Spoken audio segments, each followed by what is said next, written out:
and welcome to Teen Perspective 2 News. I'm Brita Miller. And I'm Lexi Silverman. How do you feel about living with a total stranger? For most teens, this is what it's like to have to pick a college roommate. Teen Perspective 2 News reporter Jessica Carnavale looks at how finding the right roommate could be harder than finding a good date. A recent study from Boise State showed that 25% of college students experience roommate problems. We talked to some local students to see how they are going through the roommate process. Finding a roommate can be a challenge, so we talked to Connor Mitchell, who's a future Northwestern freshman, and he told us about his perfect roommate. Somebody who's not going to wake up early in the morning or go to bed too late, maybe like a perfect balance, as well as somebody social who I can go out with and be friends with, to kind of like live with a best friend, but also not do everything together. Most colleges have apps to help their students find someone perfect for them. Future South Carolina freshman Katie Cattell shared how she found her roommate. You can also type out your ideal roommate and stuff about you, and you can read their profile, and if you like them, you swipe right, and if you don't like them, you swipe left. While there are all kinds of social media to find a roommate, there's always a chance you will not blend quite like you think. Matthew Whitaker shared his not-so-Cinderella story. Constantly butting heads, constantly arguing over stupid stuff, can't agree on anything. It's just typical, stereotypical, actually, bad roommate experience. Social media is another way to find a roommate. For more tips, check out abc2news.com/teenmedia. For Teen Perspective 2 News, I'm Jessica Carnavale. Finding a roommate is just one source of stress for college seniors. Some of us don't even know where we're going yet. Stay tuned. We'll have expert advice on dealing with the pressure. One thing most of us don't think about before going to college is the harm that can fall on our friends and ourselves. 8 years ago, Maryland local Yardley Love was beaten and killed by her boyfriend while she was at college. Her mother and sister never could have imagined that this would happen, especially to Yardley. Founded in 2010, the One Love Foundation seeks to combat relationship violence, and the foundation lives on in her name. Inspired by the One Love Foundation's mission, these teens paired their passion for dance with their enthusiasm for the foundation. Here at the Moving Company Dance Center, over 130 dancers ages 8 to 16 are rehearsing for their upcoming concert. It will benefit the Maryland-based One Love Foundation, which strives to end relationship violence. Ensemble director Anne-Marie Bowerman explains what she hopes the concert will bring to the community. What we would love to do is not only bring people together with dance and movement and joy and love and all those things, we want to create awareness for the One Love Foundation. The Dance Center is collaborating with other dance groups in order to connect with the community through dance. Because we have dancers from all schools all over Baltimore County, we wanted to bring together high school programs, middle school programs, and use our dancers in a way that we could help our community. The dancers are very excited for the performance and share their thoughts about uniting through dance with others. I really love the expression and how you can just be yourself in a whole nother way than you normally are. Different schools are bringing different pieces, and then Moving Company will be bringing a handful of pieces that are split up between the different performance ensembles. The most important thing is that the girls get passionate with the music, and Hereford High School's dance company is doing just that. We do have one dance at Hereford High School's dance company, and it's to a very powerful song, and it's definitely gets emotional, and it gets very, intense, and so we're really hoping to convey it in the right ways to kind of send that message. It's about ignoring people that bring you down and just kind of focusing on the people that support you always. It is clear that these girls truly never miss a chance to dance. If you are interested in donating to One Love or signing up for dance at the Moving Company, visit joinonelove.org or tmcdance.com. And be sure to come watch these girls dance the night away at Hereford High School tonight at 7. Back to you, Lexi. The Baltimore Symphony Orchestra is bringing an all-time favorite movie to life. The BSO is playing music from Harry Potter and the Prisoner of Azkaban. On March 2nd at 8 p.m. and March 3rd and 4th at 3 p.m., you can enjoy live music and fun. Tickets cost between $45 to $95 at the Joseph Meyerhoff Symphony Hall. For more information, go to bsomusic.org. Good news. For hit fans of the musical Hamilton, you'll be able to see the show in Baltimore next summer. The Broadway sensation will play for 4 weeks at the Hippodrome Theater in June of 2019. You may need every day to save for the tickets, which run from $400 to nearly $650. For more information, go to baltimoretheater.com. Here in Charm City, we're known for a lot of things. For some people, it might be our food, like our crab cakes and burger cookies. Or maybe it's our sports teams. We bleed black and purple and love our O's. But what you might not think about is our innovation. Jen Little has more on the latest tech coming out of Baltimore.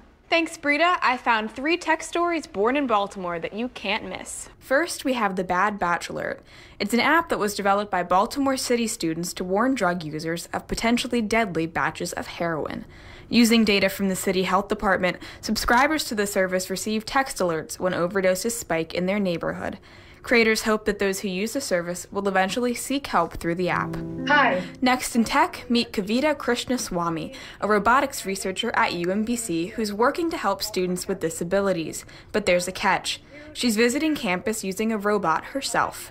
Because of a rare nerve disorder, Kavita is paralyzed from the neck down except for a few muscles in her right hand. She designs devices to allow disabled people to move their arms and legs by using a ball, speaking, or changing their facial expressions. And lastly, I hope you haven't found yourself distracted during our show, but in case you have, Johns Hopkins may soon be able to help you out.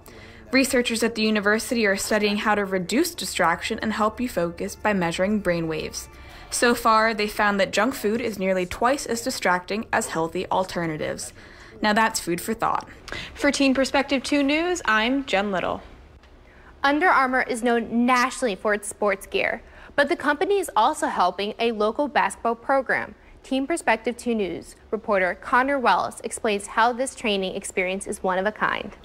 Rome Holley founded a training company to give back to the athletes of Baltimore, and his dedication to his clients is unmatched. Growing up in Woodlawn has put basketball into perspective for Rome Holley. What inspired me really was, when I was younger, I didn't have, basketball camps and, clinics and all of this stuff, trainers and what a lot of these kids have today. Quick, retreat, cross. After playing professional basketball in Europe, Holley returned to Baltimore to spread his knowledge of the game. I always wanted to have my own program and things like that. And, once I got that set up, the next thing for me was just to really kind of be that person that I didn't have. I committed to Stony Brook University, and Rome helped me get there by inspiring me. He pushes me hard every day, and he creates new challenges so that I can reach my goals in the future. Holley is dedicated to making his young clients into the best athletes they can be. He never gives up.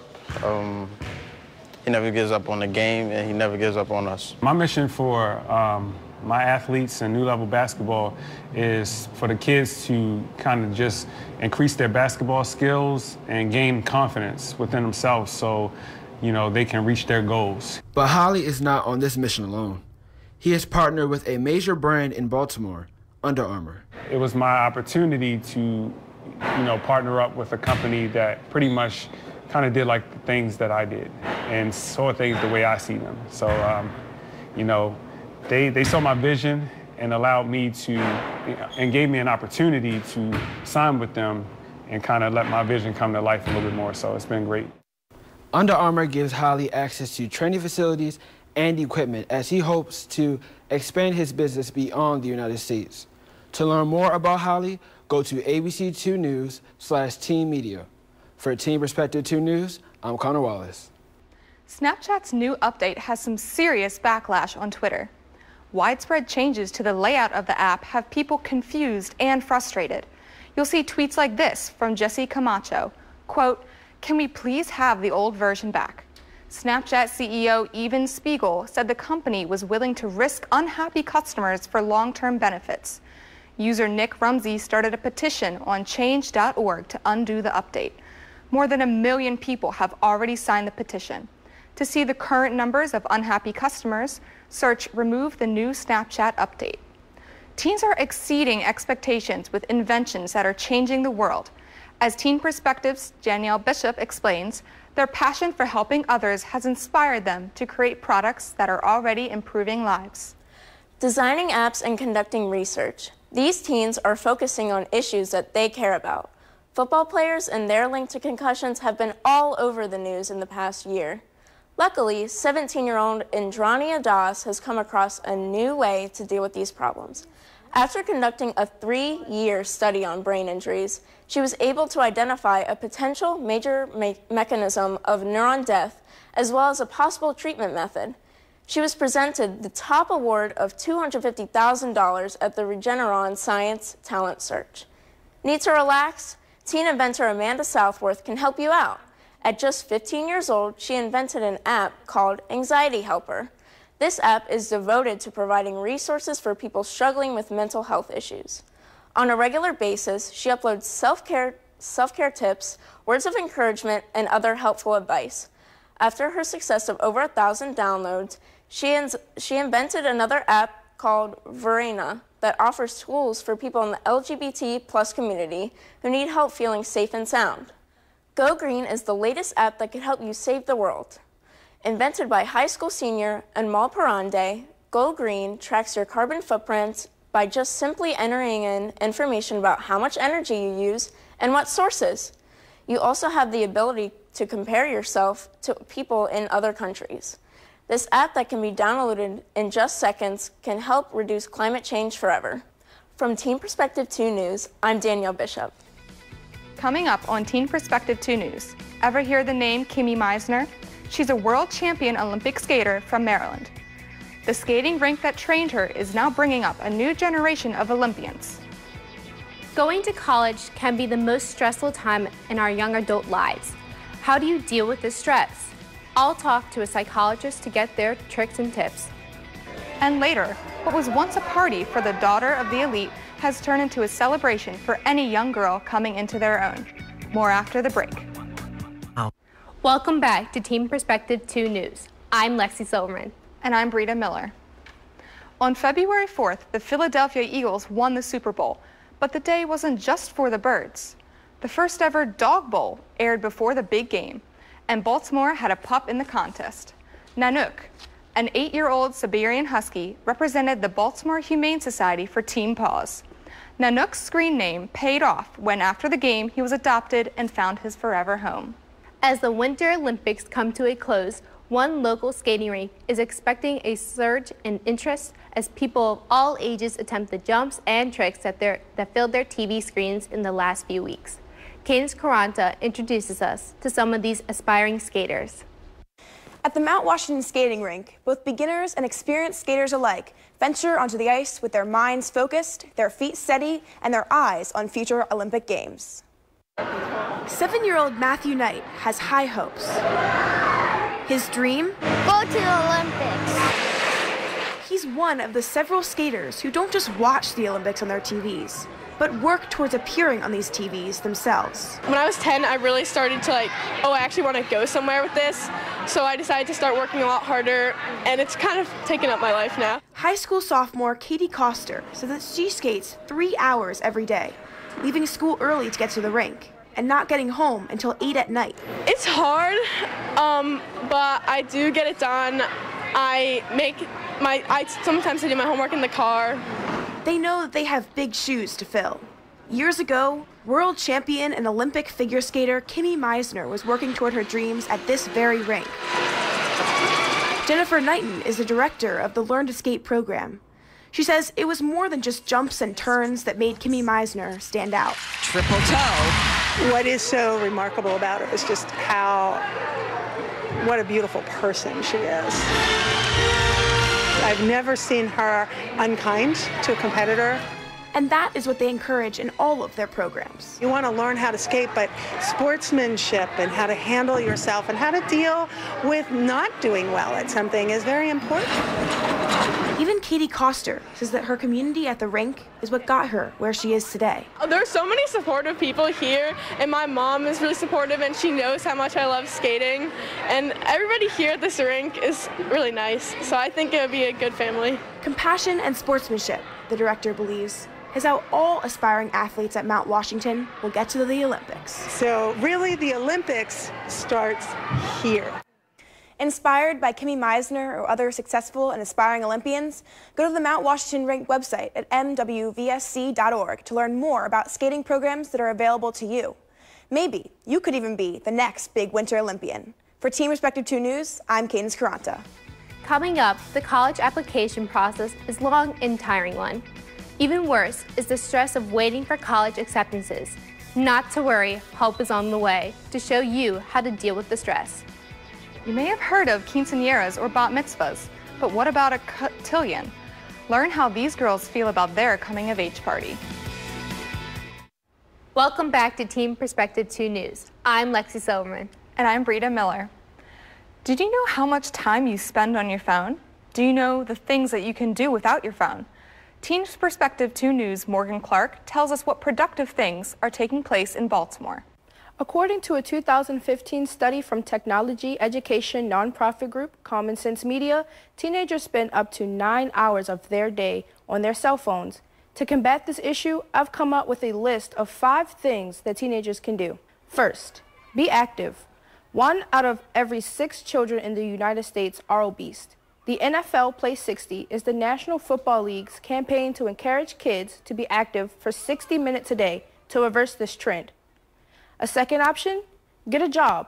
YouthWorks is Baltimore City's summer job program, offering thousands of youth ages 14 to 21 a 5-week experience with several different employers in the nonprofit, government, and private sector. Or third, try volunteering. If you are at least 12 years old, you can volunteer at multiple places all around Baltimore and Maryland. The Adopted Road program in Towson, Maryland, reaches youth about environmental safety and works to keep Baltimore clean. Another way young adults can volunteer in Baltimore is at county libraries with various summer reading programs. If the other 3 options don't work, you can express your creativity at the Big Baltimore Improv Group. Teens who want to find their voice and also have fun working with other teenagers can participate in workshops and in various programs. Also, the Micah Institute offers programs for teens grades 9 through 12. These programs are designed to give young people access to the best art, education available, and allow you to explore your creativity in ways you'd never think about. Finally, you should explore your city. Going to different websites such as baltimore.uli.org can show you to the many events that go on around the city for people of all ages. Visit abc2news.com/teen media for more information. For Team Perspective 2 News, I'm Morgan Clark. One of the worst feelings during the college process is not knowing what will happen next. After checking off the boxes, waiting for the decisions to come out is frightening and stressful. Why? Because there is a lack of control. As a high school senior myself, I've had conversations about where I'm going in the fall. I'm sitting down with a student and a psychiatrist to find out how to deal with this stress. Please welcome Dr. T from MedStar Franklin Square Medical Center and Nikki Goldstone from Roland Park. Nikki, let's start with you. So, after applying to college and you're waiting for that time period, what was running through your head before you found out from other schools? Immediately after hitting send, I felt so relieved. I felt like all of my work from the past 3.5 years of high school had really paid off for that very moment. At the same time, I felt very stressed because I had just sent my application, so it was completely out of my hands and up to the admissions readers. So there was sort of a feeling of relief, but also stress. Yeah, and also when you hear people talking about college and you don't know where you're going yet, how does that play into your stress? It's the worst. It's just everywhere I turn. People ask me at family events, community events, all the time, what are your plans for next year? And honestly, right now, I don't know. And so I think on top of the college process on its own, which is very stressful, having everyone ask me what I'm doing next, it kind of adds to it. And I don't want to admit to not knowing what's next. did you deal with that stress, or did you not know how, so you just kind of did nothing? It's kind of the first time in my life that I've ever not known what's next. In the past years, I've always known where I'll be next year, that being 9th grade, 10th grade, and so on. But this time it's different. I'll be stepping out of Roland Park Country School, and so I think I didn't really deal with it. I just said I don't want to talk about it, I don't really know, because it was just too hard for me to sort of face that I didn't know. Yeah, so now Dr. T, what advice would you give Nikki to deal with that stress if she had to do it again? Well, one of them would be what she already said she did. She told someone that I don't know, I rather not to talk about it. A variety of things, if you prepare yourself, since this is happening a lot, for the next person who asks you this question, depending on the relationship, make a joke out of it, pretend you didn't hear them, and return the question to them. If you're listening to music, they ask you a question, you could pretend you didn't hear and say, oh, hi, how are you doing? Turn the issue around. With some people, it's okay to say, like you said, I'm worried, I'm frustrated, but let's talk about something else. And so on and so forth. Hopefully, the stress doesn't get to the point that you would start getting panicky, then that would require some other help or thoughts about it. All right, thank you guys. To see these tips about stress and more, visit abc2news.com/teen media. Back to you, Brita. Up next on Teen Perspective 2 News, cotillions have been around for years, but one organization is keeping the tradition going. Learn about an upcoming holiday that celebrates a piece of Jewish history with costumes and yummy baked goods. Welcome, and thanks for coming back to this edition of Teen Perspective 2 News. I'm Lexi Silverman. And I'm Brita Miller. Ever heard of a cotillion? What about a debutante ball? Does it sound like something out of a Jane Austen novel? As Teen Perspective's Savannah Wynn tells us, what was once a prestigious tradition has now become a celebration for all. Cotillions have been around since the mid-1700s as a coming-of-age ball for young elite women, usually wealthy white women. Today, the Elks Lodge is bringing the tradition back for young black women. Jasmine is a participant in this year's cotillion. It means a lot because I get to show people that I can be a beautiful young lady. In the 1940s, national black fraternities and sororities formed the black social structure in their communities. Their leadership helped create cotillions for African Americans. Cotillions gained popularity and included girls from varied economic backgrounds. They taught self-confidence and leadership skills and formal etiquette like curtsying. But it's not always easy. Ms. Margaret Selby has been working with teenagers participating in the cotillions for years. We go to the different schools in the city to get young ladies to be in the cotillion, and then we have young men who are escorts. Miranda will be dancing on March 25th at 6 p.m. at the Sheraton in Towson. I know that at first it was for the rich, and that's when the African Americans started one, and that's how it became to come about. Cotillions aren't just about tradition. They also come with surprises. It's not just about the debutantes, but it's also about the escorts. Most of it the same, but we changed it last year. Me and another escort, Bruce, we did a mom dance in the middle of the cotillion. For more information, go to tristateelks.org. For Teen Perspective 2 News, I'm Savannah Wynn. Can you hear it?